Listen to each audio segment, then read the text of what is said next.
Hey, what's up, you guys? How you doing? Gediminas here. Hope you guys had a fantastic Saturday.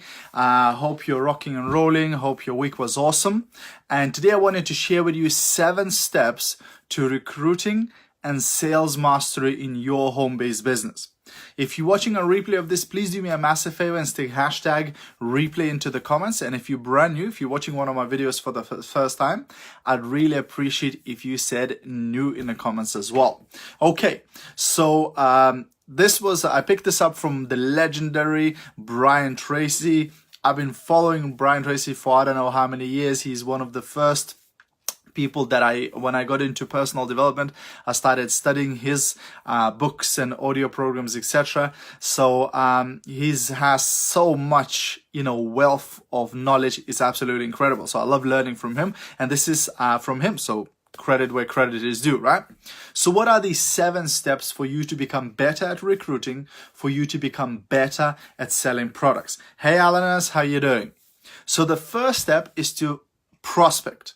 So if you want to be having a great results, if you want to be building your team, if you want to be building your customer base, of course, you need to be prospecting. You need to be talking to people. Hey, Anna, thanks for joining in. All right, so you have to be basically talking to people who can say yes. But it's not just about talking to anyone. It's about finding qualified people to talk to. So very often you might have the best script in the world, you might have the best product in the world, you might have the best opportunity in the world, but if you're talking to the wrong people, then you might not be getting great results. So you always need to ask yourself, is this person a qualified prospect for me to talk to? Hey, Agle, thanks for joining in. So what is a qualified prospect? Well, a qualified prospect is a person who can say yes and join your business, or say yes and buy your product.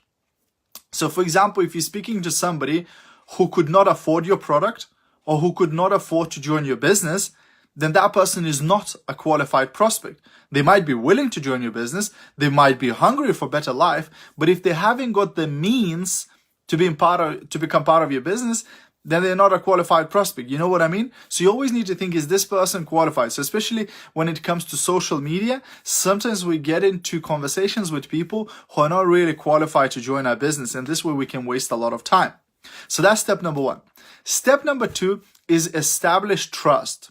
So for somebody to buy something from you, or for somebody to join your business, they need to trust you. So you need to do everything in your power to establish trust with that person.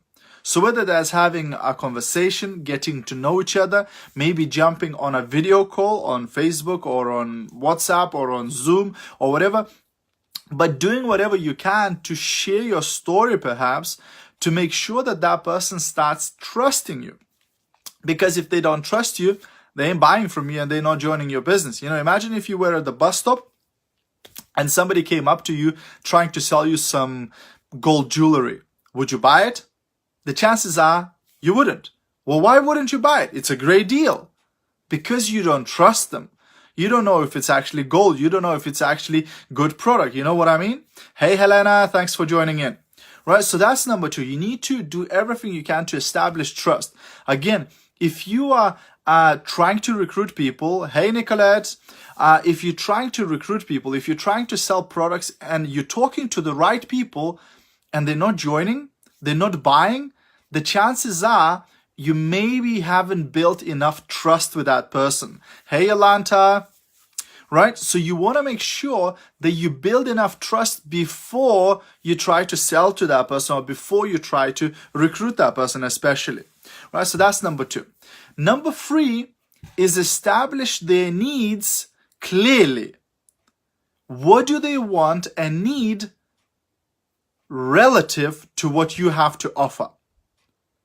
So once again, number 3 is you need to identify their need, which means you want to find out what do they want and need in relation to what you are selling. So if you're selling a product, does this person have a need for that product? Hey, Edwards, right? Does this person need this product, right?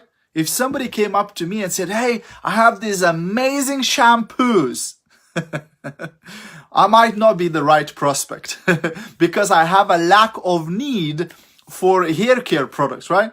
Right? Or maybe some hair oil or some, I don't know, you know what I mean? You know, some gel for the hair. I might not be the right prospect, right? Because I don't really have a need for that product, unfortunately, right? So what you want to do always is figure out what are the needs of that person. Hey, Elizabeth. So you want to, and again, if you're recruiting people, again, you want to figure out where is the need? Why would the person need your business opportunity? So again, it's about having that conversation with the person, asking those questions to figure out, do they need an extra income? You know, do they love their job, or maybe they want to change their career? Do they love traveling and maybe your business opportunity could help them to travel more? Maybe they need a new car and maybe your business, you know what I mean? So instead of you just bombarding them with information, instead of you just throwing everything at them and hoping that something sticks, instead, why not have a conversation with that person and figure out where is the need? Do they have a need for that product? Or maybe they have a need for another one of your products, right? So you might be trying to sell one product to them, but actually need another product that you're selling. You know, but if you have that conversation, you can figure it out. And same in the business. You know, if you're offering them a business opportunity, yeah, I know it's the same business opportunity, but it's the angle at which you approach. So if you get enough information from that person by chatting to them, by talking, by asking the questions, they will give you all the necessary tools for you to recruit them, but you just need to listen. Right? So you need to, number 3 is that you need to identify their needs clearly.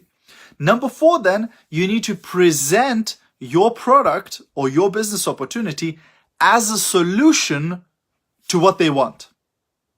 So if you identified at the previous step that they need an extra income, then you present your business opportunity as a solution to that problem that they have, to that challenge that they have.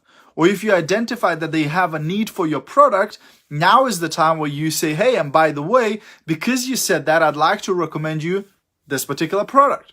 Right? Because of what you told me, because of what needs do you have, because of what you want. You know what I mean? Now it's a lot more congruent, and now it's a bigger chance that the person will join your business or buy your product because it's based, your offer is based on something that they told you. So if I come to you and we're having a conversation and I say to you, hey, you know, my car has broke down and I'm really struggling, you know, to repair it, you know, because we're short on cash, etc. And you go to me, well, because you said that, Gediminas, I mean, I have an opportunity for you to earn some extra income from home. Would you take a look at that? You know, that, it wouldn't raise questions. I wouldn't go, well, why would you offer me this? Well, you just told me you need an extra income because your car broke down. Well, here's an opportunity for you to earn extra income. You know what I mean? Since by having those conversations, by not being too eager beaver to recruit them first second you meet them, actually, if you have a conversation with them, you very often might figure out some needs that they have, which will lend itself for you to transition into telling them about your business. Okay? So that's number 4. Number 5 is you need to answer their questions and concerns. So I know we all would love people just go, yeah, here's my credit card, here's my cash, where do I sign? Yeah, awesome, I'm in, right? We all would love that.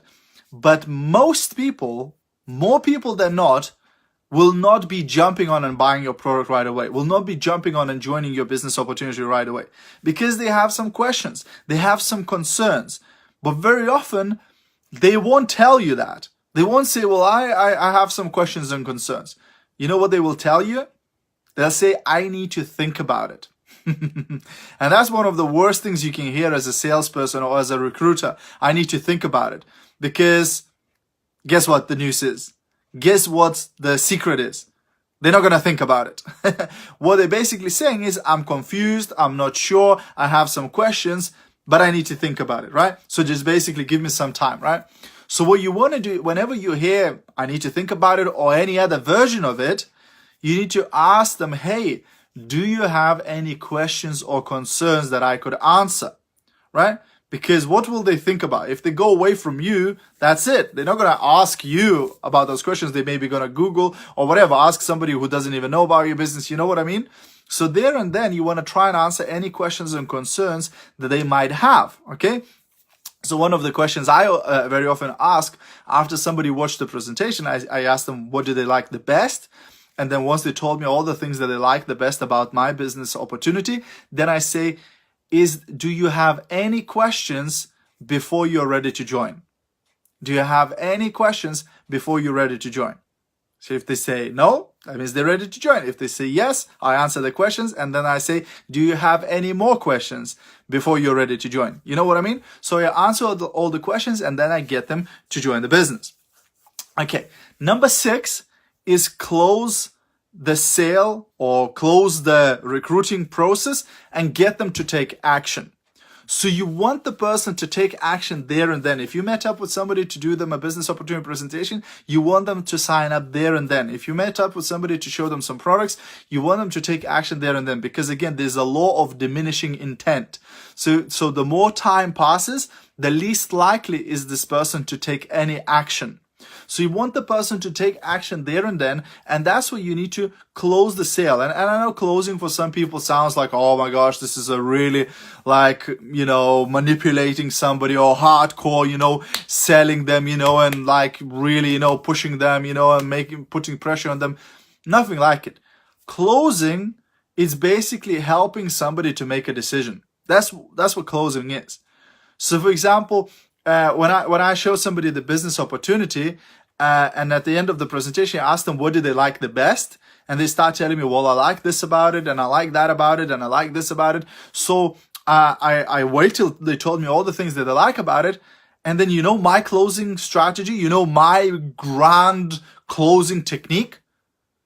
I say, sounds like you're ready to join. That's it. Sounds like you're ready to join.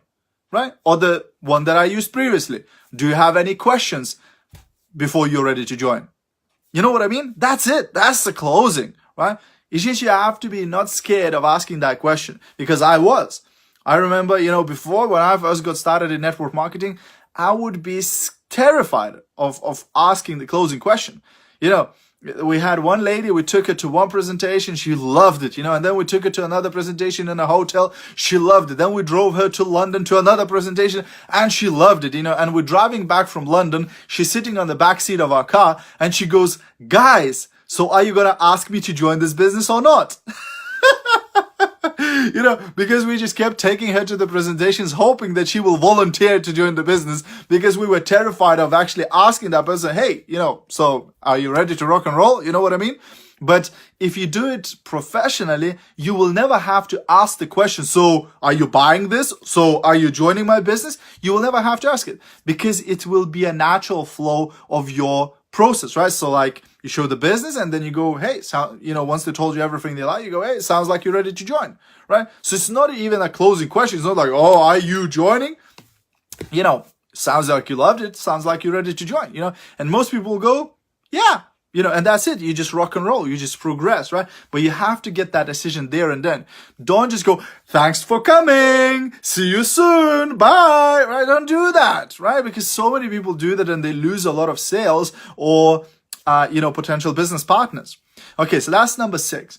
And then the last step, super important, but a lot of people miss this step, is you must take such a good care of those people that they would come back again to buy again, and they would even bring their friends. And that's really where a lot of people drop the ball. Whether it comes to selling products or when it comes to recruiting, they don't go the extra mile to take care of the customer. They don't go the extra mile to take care of the team member. And then they're surprised why their team member is not recruiting. Then they're surprised why the customer is not coming back for more, bringing more customers. Because we haven't really taken care of them well. Because if you give somebody such a great service, if you give somebody such a great impression, if you look after them so well that they become a raving fan of your products or your business, then guess what's going to happen? They're going to start talking to other people about it. They're going to go, oh my gosh, I joined this business. It's absolutely incredible. They're really looking after me. They're answering all the questions. They're supporting me. They're keeping in touch with me. They're really treating me well. It's just been amazing.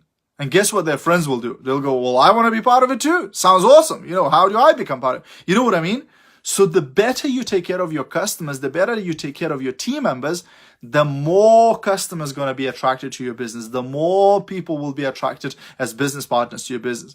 So go the extra mile to take care of your team members, to take care of your customers, because that will pay you tenfold, in the end, in the future, right? So that's my 7 tips, guys, for you to become a master at recruiting and master at sales. Hope you got some value from this. If you did, feel free to share. And if you do share, drop shared in the comments, because I'd like to thank you. I'd like to appreciate you for that, for spreading the word.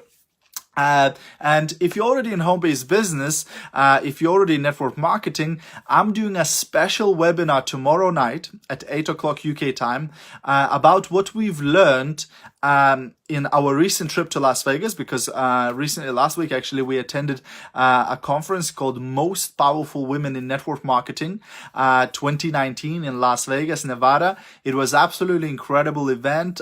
We saw so many great speakers, women who are $1 million earners, sharing with us their secrets and their tips for success in business. So what I'm going to do tomorrow, I'm going to run a special webinar tomorrow to share some of those tips that we've learned, some of those gems and pearls of wisdom that we picked up.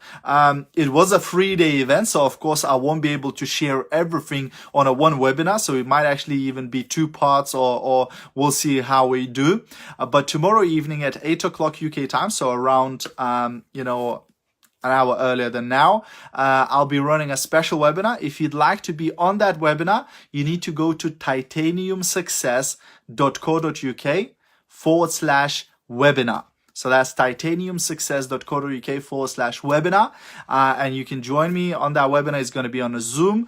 So once you're registered, you'll get the details how to join in. And I'll be sharing some of the greatest bits that we picked up from that training. It was absolutely incredible event. So I'm looking forward to meeting you, a lot of you tomorrow on that webinar. You guys have a great rest of your day or your evening. Love you loads. Thanks for your support. Thanks for all the hearts. Thanks for all the shares. Have an awesome evening. See you at the top. Bye for now.